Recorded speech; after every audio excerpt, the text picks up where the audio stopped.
Hey guys, in today's video we're going to be learning how to edit dark skin in natural light. If this is your first time on the channel, thank you for tuning in, and make sure you click that subscribe button to see more video content in the future. Currently I'm in Staten Island at my girlfriend's house, and just for me to get away from the city and because she kind of made me. And due to the quarantine, portrait photography is pretty much at a halt. So I decided to take some pictures of my girlfriend in her house just to show you guys how to edit dark skin in natural light. You're probably wondering on Instagram, how are, some of these edits on dark skin so perfect? What filters are they using? Because that's a big question that people tend to have, and things like that. And honestly, I'm gonna teach you how to go step by step and what you should consider when editing in Lightroom on dark skin. So enough with the introductions, let's get into it. So the first thing we're going to be focusing on is our white balance. And essentially what your white balance is like a color correction. So let's say you take a picture and you realize it looks too warm or too cool, and you want to pull in some of that warmth or bring down some of the warmth depending on, whatever or whoever you're shooting. That's basically what it's meant for. Now for me, I have a more cooler tone photo and I definitely want to make it more warmer. And I might make it even a little bit more warmer than it should be because I want to enlighten her skin tones. So the first thing I'm going to do is, in Lightroom, what I want to do is take some of this cool tone out of the photo. And I don't like the fact that it's flat. So I'm going to go over to my temperatures under the white balance, and I'm going to bring this up just a little bit just to make it warmer. Now that I made the photo a little bit more warmer, I still want to add a little bit of that tint into it. Like I want to give it more of that, I guess, on the more of the magenta side. And the reason for that is just basically because I want to get some of that green shadowing that I see inside the photo out of the way. So in order to get some of that green tint out of the way, which you can see on the back of the wall, on her arms a little bit, some on the couch, what I'm going to do is I'm going to go over to where it says tint. I'm just going to bring it up just to keep the photo a little bit more consistent as to being warm. And in addition to that, just removing some of that ugly green tint that I just didn't want. So the next thing we're going to be dealing with is tones. And it's pretty much like the alley-oop to like the final dunk, right? So when you're using tones, you have to keep in mind a few things, which will be the type of skin tone that you're working with. You want to keep in mind the elements around you as well, because tones isn't just working on one specific thing, it's working on everything around you. Being that I have so much minimal things happening in this photo, it'll be easier to see the differences between when I'm using shadows, blacks, whites, highlights, things like that. But keep in mind, the two most important sliders that we're going to be working with in this particular photo in tones will be shadows and blacks. The reason why, in darker pigments and tones, they fall within the shadows and the blacks. And then the highlights and whites will pretty much like elevate the skin tone. Now in order to enrich her skin and everything else is around her, what we're going to end up doing is we're going to go to the blacks and we're actually going to pull those away because I don't want it to look too muddy. And then what I want to do is with the shadows, I'm actually going to pull these down just because with blacks you do tend to pull a little bit of the shadows out of the way. And then we're going to move into the whites, and I want to even it out with the blacks. So I'm going to pretty much make it the same amount, I guess you want to say. And then I'm going to go off to highlights, and I'm actually going to overexpose the photo just a little bit, which I think this is more than enough. And we're going to pull all of this light, back down. We're not going to have it too overexposed.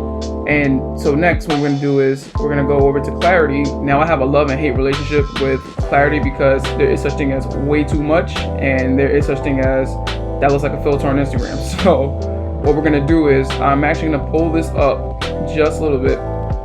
And mind you, with clarity, really when using portraits, and you don't have much elements around you, you don't want to really pull up the clarity unless that's your personal preference. And in most cases, you're probably using clarity anywhere between -10 and +10. Now next, because I still feel like the photo is a little bit overexposed, I'm actually going to bring down exposure to somewhere around, that's too dark for me.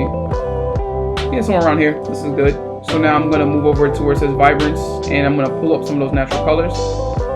And that's more than enough for me, but I don't want it to look too over the top, oversaturated, because I want to be able to have control over those colors. So the saturation I'm actually going to pull down just a little bit, and you may see in the photo how pale, it's gotten, but you can definitely see the differences between her skin tone, this couch, and the wall, right? And I mean, she has multicolored pans, so it's like a perfect, like, you know, photo to use to show you the differences. So far where we're standing is, this is your before and this is your after. So the next thing that we're going to be moving into is the tone curve tool. And I like the tone curve tool a lot because it gives you a lot more creative control on how dark something is, how light something is, how your midtones can be adjusted, which I mean is cool because think about the tone adjustment tool where all you can do is just either bring your shadows up and down, bring your blacks up and down, whites up and down, highlights up and down. So the tone curve tool gives you the opportunity to be able to get your deepest, darkest shadows to become a little bit more lighter or more of that matte finish. You know, that's kind of like a trend you see on Instagram a lot. As well as your highlights to bring those down or to bring those up, or anything that's in between, like your mids, which you don't really have too much control of when you're using just the tone adjustments, but in the tone curve tool you can. To demonstrate this, what I'm going to do is I'm going to make 3 points. So 1, 2, 3. So that's like 1 for your highlights, mids, shadows, and then you already have like your brightest highlights and your darkest shadows. And what I'm going to do is I'm going to pull down the shadows, which I kind of already did by accident, but just very slightly. And for the mids, I'm actually gonna keep it right in the middle. And then for the highlights, what I'm gonna do is I'm actually gonna pull it up just a little bit. Now, what I'm doing is kind of making this photo a little bit more contrasty, as you can see in the photo. If I turn this off, you see the difference, and it's very slight. And if I turn it back on, you see there's a difference, right? Now, what I'm also gonna do is where it says RGB, I'm gonna click it and go down to my blues because I still want to have like this yellow, like I want like a yellowish tone in this photo. So I'm actually gonna just pull this down like slightly, like real slight, you know. And you probably already noticed what already changed. So now I'm gonna turn it off again. So this is like the before, and then I'm gonna turn it back on. This is the after. So now you have like this yellowish, really warm kind of tone plus a little bit high contrast, which is really like elevating the shadows on the sides of her face, right under where her arm is, and of course the lights as well. So everything looks pretty damn even. So now that we're finished with that, the next thing we're going to move into is the HSL panel, and that is probably the most important panel of this segment right now. The reason why it's so important is because this is where beginners and some creative professionals tend to make the biggest mistakes. I kid you not.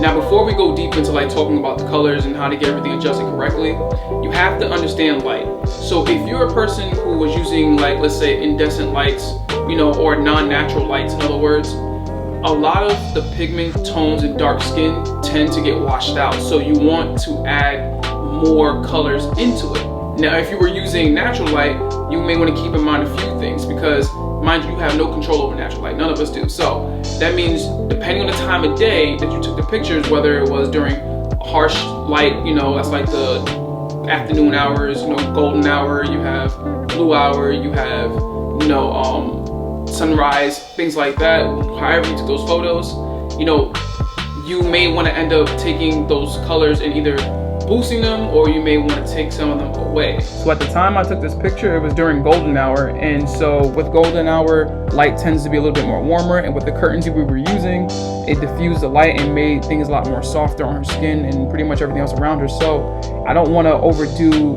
reds, yellows, and oranges because that's what tends to make people look like Oompa Loompas and stuff like that out there. So the first thing I'm going to do in the hues is I'm going to skip the red and move right into the orange. And I'm actually going to pull some of that orange and moving more into the yellows. And then the next thing I'm going to end up doing is going into my yellows and bringing them more towards, like, I guess the greens in a sense. And then, you know, because there isn't much really going on other than the fact her pants is multicolored, I am going to play around with some of the blues because what I do like is the top of her wrap. And I want to kind of enlighten that too. Even though it's like perfectly lit, I still want to kind of play with the colors. So what I'm going to do is go to the blues and I'm going to pull this over more towards, I guess, the purples. And I'm going to bring that purple, I'm going to bring it all the way down to -100 because I still want it to be blue. Like I don't want it to be purple. So now we're going to go into saturation and just pack in the colors that we want. So what I want for me is I'm going to pack in some of that red. And then the next thing I want to do is I want to pack in some of that orange as well. And mind you, I'm going to bring all of this stuff down. You know, I'm not going to have anyone out here looking like no Oompa Loompas. And then we're going to add some of that yellow in there. Should be more than enough for me. Just because I want to you know, focus on this shirt that she has right here, or a tank top, or you know, whatever you girls call these things. And then with the blues, because not really much going on with blue other than like the stripes on her pants. So what we're gonna do is take the blues and we're just gonna bring it up just a little bit. And then I'm going to move into the purples, because mind you, purple is on the spectrum of blue, or blue on the spectrum of purple, or however you want to call it. Either way, they're on the same spectrum pretty much. And so, you know, anytime you play with blue, you may want to play with your purples. And so I'm going to take the purple and I'm going to bring this up just a little bit as well.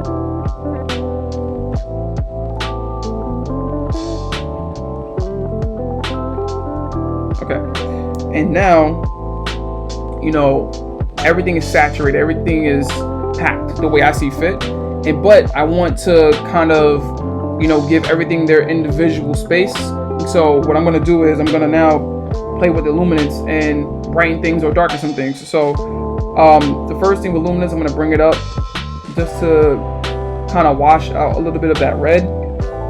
And then with the oranges, I'm just going to bring it down. I want it to be a little bit darker. So if you look at the couch just has orange in it. Her skin tone has orange in it. And, you know, I didn't want to bring those two up because I'll now overexpose. So the next thing we're going to do is go over to the yellows, and we're going to bring this down just a little bit as well. Because mind you, when you oversaturate, you know, it's like pouring too much paint in one space. So you have to be able to, like, you know, spread it enough where, you know, everything is even. And so that's basically what I'm trying to do. And so in blues, I'm going to bring this down to, no, actually I'm going to bring it up. I mean, honestly, I don't really have to play with the blues at all whatsoever. You know, it is not really affecting much other than like the wrap on her head and, you know, like the little stripes in her pants. But I mean, the wrap is probably the most important thing because it's on her face, it's on her head, you know, it's near her face. So the first thing people's gonna look at is probably that. And then the next thing we're gonna look at is the purples and bring that up as well, you know, because like I said, blues and purples run hand in hand. And for me, that's just about enough that I need for coloring. So basically at this point, you can freestyle your photo. So I'm just gonna add a little bit of sharpness, you know, some vignetting, prep it pretty much for Instagram. And if I think it's portfolio worthy, add it to my portfolio. So thank you guys for watching this video. I hope you guys enjoyed it. I hope you guys got a lot of information from it. And if you would like to follow me on Instagram, it'll be in the description below, as well as my girlfriend's. I don't think I should put that out there. Also click the subscribe button. In addition to that, leave some comments, likes, and if you didn't like it, I'd like in the comments you tell me why so I can get better at what I'm doing. So thank you so much and see you in the next one.